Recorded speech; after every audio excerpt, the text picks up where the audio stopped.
دخلنا بقى المدرسة وعملنا كل ده، ازاي احافظ على مستواه الدراسي؟ ما احنا كل سنة بتبقى اصعب من السنة اللي قبلها.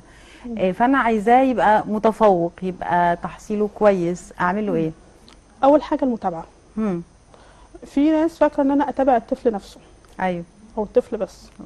ده لا، ما بتابع مين؟ انا بتابع الطفل مم. وبتابع المدرسه، ولو الطفل بياخد دروس بتابع المدرس نفسه. مم. تمام.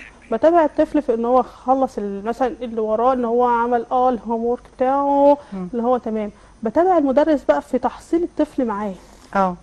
وهل اصلا المدرس بيديله حاجات، هل ماشي بنظام السهل فقط. مم. فانا كده عندي الطفل وقف في مرحله الحاجات السهله بس، لو قابله حاجه صعبه خلاص لا، احنا بنتفق ان احنا بندي الصعب. مم.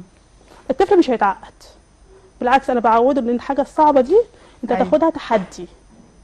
هي زي البازل، ده بازل قدامك حله. مم. تمام، هقدر انت ليك مكافآت وليك حاجات، بحيث ان هو هيجيله السهل، هو بقى خلاص هو بقى بالنسبه له له حل الصعب.